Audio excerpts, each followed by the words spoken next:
वो जो लंगूर है वहां हैदराबाद वाला, उसने अभी उत्तर प्रदेश में आके क्या कहा है? वो उत्तर प्रदेश में आके उसने कमाल की बात की। उसने कहा है कि हम उत्तर प्रदेश में शाहीन बाग बनाएंगे। मैंने कहा बनाओ, बना, कोशिश करो एक बार।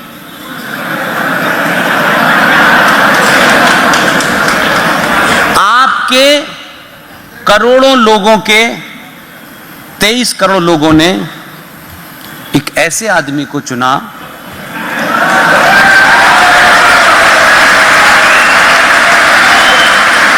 आप सोचिए कि उसने कुछ नहीं किया, उसने इतना ही कहा। और सुप्रीम कोर्ट में जो लोग कोट पहनते हैं काले रंग का, उनको लगता है वो दुनिया के ज्ञानी लोग हैं, उन्हें पता नहीं किससे पाला पड़ा है। उसने कहा कि सीए के माध्यम से जो लोग भी यहां देश में, मेरे राज्य में गाड़ी जलाएंगे, रेल चलाएंगे, इनकी तस्वीरें मैं सार्वजनिक कर दूंगा और जो प्रॉपर्टी जली है उतना वसूलूंगा। उनको लगा कि ये तो ऐसे ही बकता रहता है, पागल सा आदमी है, इसकी सुनता कौन है। उसने ये कर दिया, नहीं माने कुछ लोग, चले गए, मानव अधिकार आ गए बीच में। जिनका बचपन में ही मानव अधिकारों का हनन हो चुका हो, वो मानव अधिकार की बात कर रहे हैं। वो सुप्रीम कोर्ट चले गए, सुप्रीम कोर्ट जाके कहा कि साहब ये तो हनन है, कि देखिए साहब हमारी तस्वीरें लगा दी गई हैं।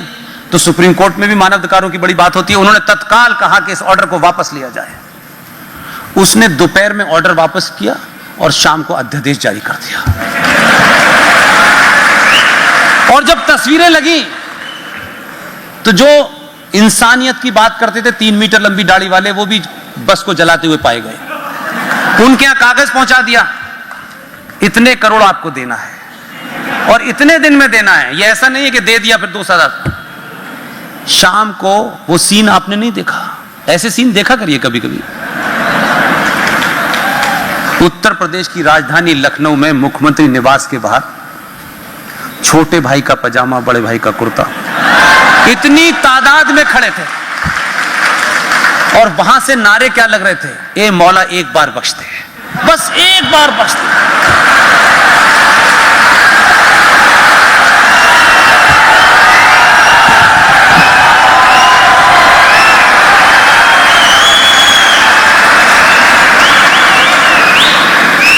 इसलिए मैंने कहा, हैदराबाद वाले एक बार तुम जरा करके तो दिखाओ। ये वो आदमी नहीं है जो आतंकवादियों को मुजफ्फरनगर से जहाज में बिठा के लेके जाएगा।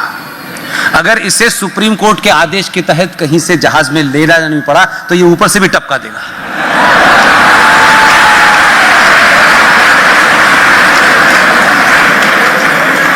इसलिए आप मध्य प्रदेश के लोगों के माध्यम से उत्तर प्रदेश के लोगों को मेरा ये मैसेज है,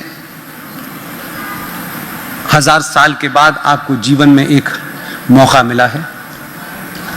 इसे मेरा, तेरा, ठाकुर, ब्राह्मण, दलित, मेरा प्रधानमंत्री नहीं बना, मेरा मुख्यमंत्री नहीं बना, मैं अल्पसंख्यक के नाम पे, मैं फलाने के नाम पे, मैं पिछड़ों के नाम पे इसको हटाऊंगा, आपकी नाराजगी हो सकती है। लेकिन उत्तर प्रदेश की टोटल पॉपुलेशन के बराबर का पाकिस्तान है। वहां इतनी बड़ी कैबिनेट और मिराज नहीं चला पा रहे हैं, वो अकेला घूमता रहता है, पता ही नहीं चलता कब सोता है कब जगता है, जब देखो एक ही कपड़े में होता है। उसे शिवराज पाटिल की तरह से नए नए कोट नहीं बदलने। बहुत बहुत लंबे प्रयासों के बाद आपकी जागृति ने इस देश की सत्ता पे उन लोगों को बिठाया है। छोटी मोटी कमी चलती रहती है, छोटी मोटी बातचीत होती रहती है, उसको दिल से नहीं लगाना चाहिए। टारगेट क्या है वो देखना चाहिए, बड़ा काम क्या है। मेरे काम नहीं हुए, नहीं क्या फर्क पड़ता है, पहले से भी तो नहीं हो रहे थे, क्या फर्क पड़ रहा है। क्या निजी कामों के लिए सरकार बनाते हैं आप? आपने सही मानों में उन लोगों को चुना है, होलकर की धरती से कह रहा हूं, कि जिन्होंने बनारस में जाके घाट बनाए। आज हमको ऐसा लगता है, मैं ये तो नहीं कह सकता कि अहिल्याबाई होलकर के वंशज पैदा हो गए हैं, ऐसा तो नहीं मैं मानता, लेकिन वो सोच उस तरफ बढ़ती नजर आ रही है कि इस देश में एक रेल चल रही है, अयोध्या दर्शन। आप बनारस नहीं गए हैं, बनारस जाके देखिए, ऐसा कर दिया है, ऐसा सौंदर्यीकरण करने की कोशिश उसने की है कि जिस नंदी के सामने बाबा होने चाहिए थे, वहां कचरा रखा हुआ है। उस कचरे के चारों तरफ सरकारी ऑर्डर के तहत ऐसी लामबंदी की गई है कि वहां परिंदा ही पर नहीं मार सकता, नमाज पढ़ने की बात तो छोड़। और आप जिस उस काशी को जिसकी बात आप करते हैं, जिसको आप इतिहास में पढ़ते हैं, उस काशी का रूप कैसा होगा, आप जब वो देखेंगे तो यकीन मानिए 6 दिसंबर 1992 में तो बहुत बड़ा स्ट्रक्चर था।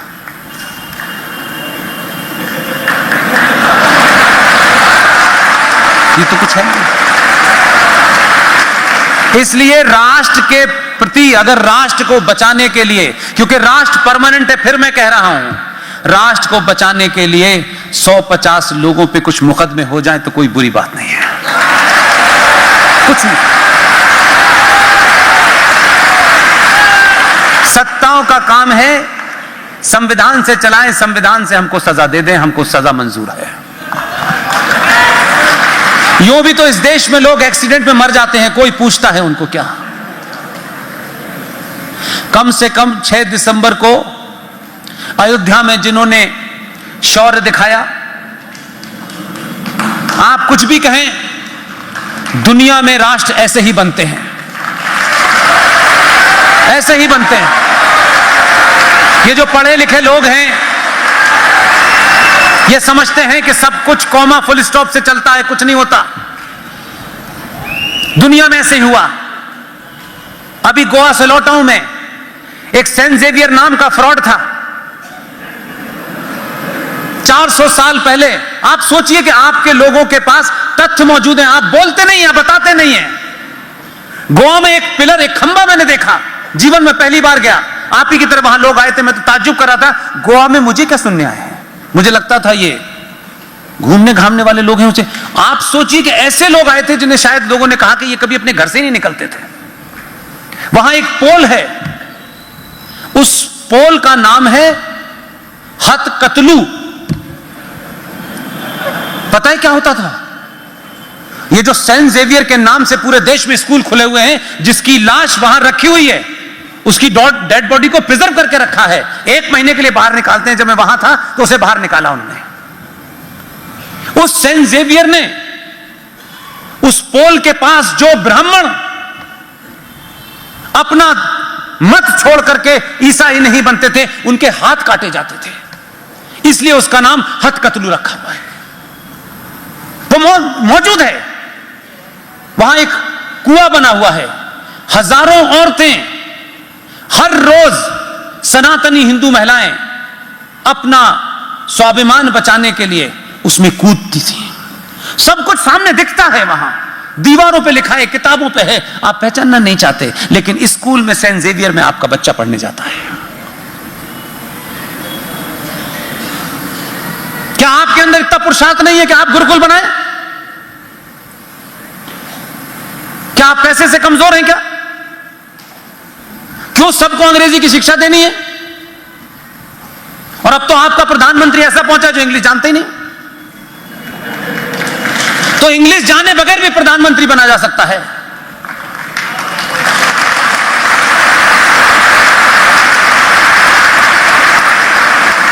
जितने भी इंग्लिश वाले आए उन्होंने क्या किया, जरा बताएं उनका कंट्रीब्यूशन। अभी यहां हमारी एक बेटी ने वंदे मातरम गाया, वंदे मातरम को लेकर के आपकी एक चीज दूर कर देता हूं, और यह तथ्य मैं इसलिए बताता हूं ताकि आप किसी के सामने कमजोर ना पड़े।